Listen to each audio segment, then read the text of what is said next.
Redeemed himself on Sunday. Damian Lillard kept the ball rolling last night when he tied his career-high 61 points and has now willed the Blazers into sole possession of the 8th seed. Chris Broussard is back with us. So, Chris, what do you expect from Dame going forward now? Well, I'm expecting another great game against Brooklyn. That's their last game. Obviously, they need to win to make sure they get into the playoffs. Guess what he did last time against Brooklyn? 60. When he played him in November, he dropped 60 on them. And Kyrie was playing, so I'm sure he was motivated to go against Kyrie. But I think, Skip, you may be doing him a favor by critiquing his last 90 seconds of this game. He clearly is motivated by the naysayers. We saw it with the Clippers guys. We saw it last night. So I think he's going to be even more motivated to come out and have a huge game. I think he goes for at least 36. But I would not be surprised, and this is going to might sound crazy, I wouldn't be surprised if he goes for another 50. I really wouldn't. He may have to, because we don't know what's going to be going on with C.J. McCollum's back. Nurkic will be better, I'm sure, but Melo probably won't give him 26.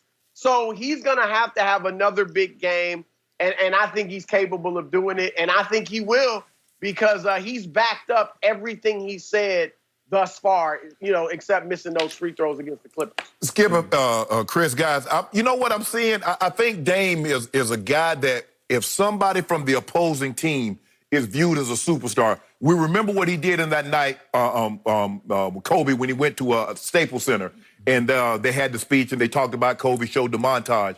He goes for a monster number. I think he goes for 48. You mentioned November, Kyrie on the other side, he goes for 60. In Golden State, who's in Golden State? Steph Curry. Oh, Steph better than you. He dropped 61. He goes into this game. Who's on the other side? Luka Doncic. Luka Doncic is... So what you're starting to see, if Dame goes against somebody, if you look at what he did against, and he didn't come up big, and this is what Skip has been knocking him for against the Clippers, is that if there's somebody on the other side, and that person is viewed better than Dame is like, okay, when I leave this game, I bet y'all mention me in the same breath that y'all mentioned that guy. He was special yesterday. I expect to see greatness moving forward, Chris. I still expect to see greatness because he has to be that. Because we don't know if and when CJ's back's going to be better. Gary Trent Jr. might not continue that hot streak that he was on. The first 5 games disappeared. Nurkic, okay, he may or may not. As you mentioned, Carmelo was 10 of 17 yesterday, 3 of 5 from the three-point line, gave him 26. He was plus 12. The one thing that we can count on is Dame. He's playing major minutes. He's giving you Game 7 energy with Game 7 type minutes. He's averaging 47, and so he can't let down. So I expect Dame to continue to be great, but, all good things but come to an end sooner or later. So, Shannon Sharp, who is the GOAT? Let me hear it again. Hey, no. I don't know, Go James, right? Go James. You think what you're trying to do, Chris? Guess what's about to happen? I'm pretty sure Dame Dollar's going to take care of business against what's left of the Nets, and I don't even know if they'll play their starters in this last game because they didn't play them last night. And then I think it's going to be Memphis. I think Memphis will win and probably be in. So all of a sudden, Dame Dollar will have 2 shots to beat Memphis one time. I think that'll happen. And guess who's sitting there, 1 versus 8?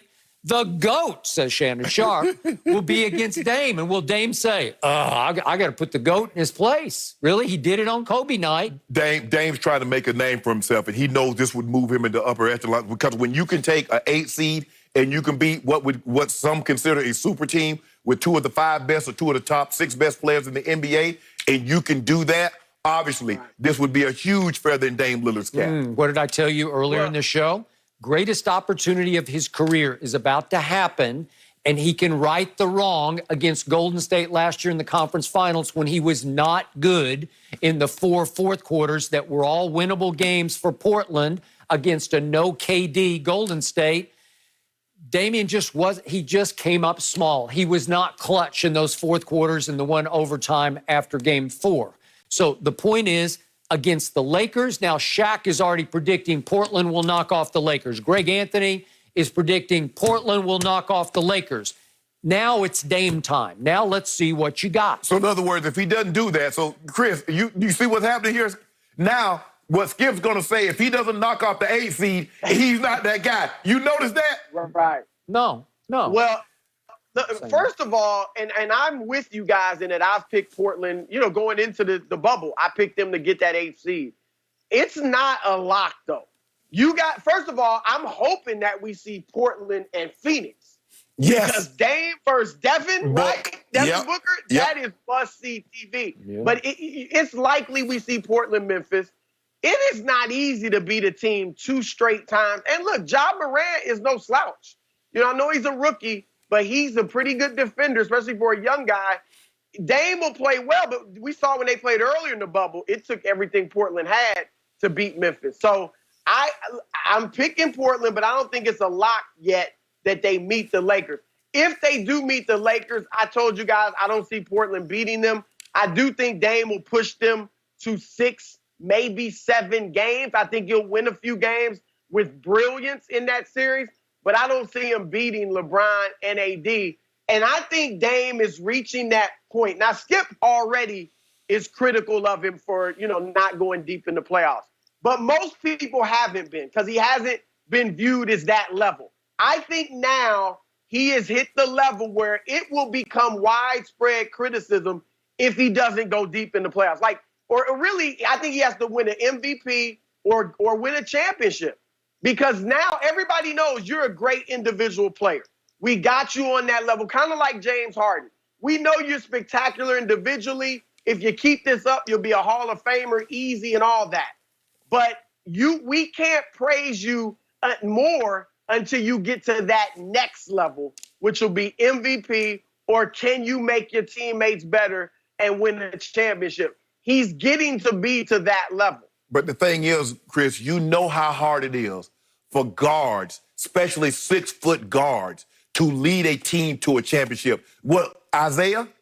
I mean, we got to go back. I mean, because when you think about it. Isaiah, Steph. Yeah. I mean, Gus Williams did it one year. So we don't, I mean, it's in all the years, it's normally a big man, a 6'7" or a 7-footer that's leading the way. So it's not very often. I mean, you get a situation, you get an anomaly like Allen Iverson, 6 foot, takes a team to the finals, goes up against Shaq and Kobe. He did take a game.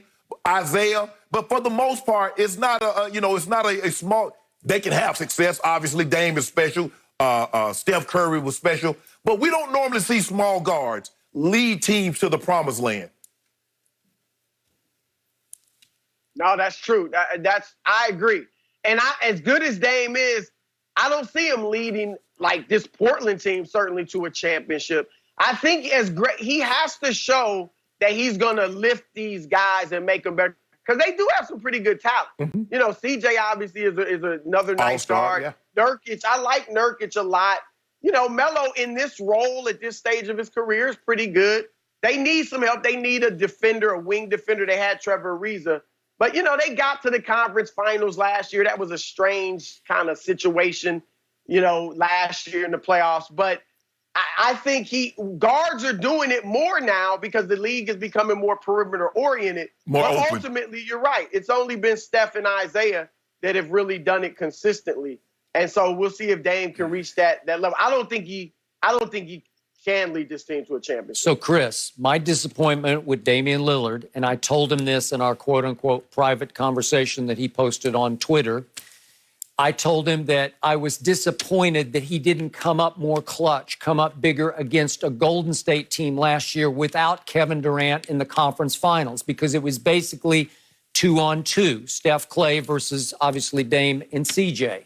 And in those 4 games, they were all close going to the fourth quarter. They were all winnable for Damian Lillard. And again, if he's that guy, I needed to see more. I came in here every day after those games saying, gee, I thought he'd be better than that. He went a combined in those 4 fourth quarters and went overtime 8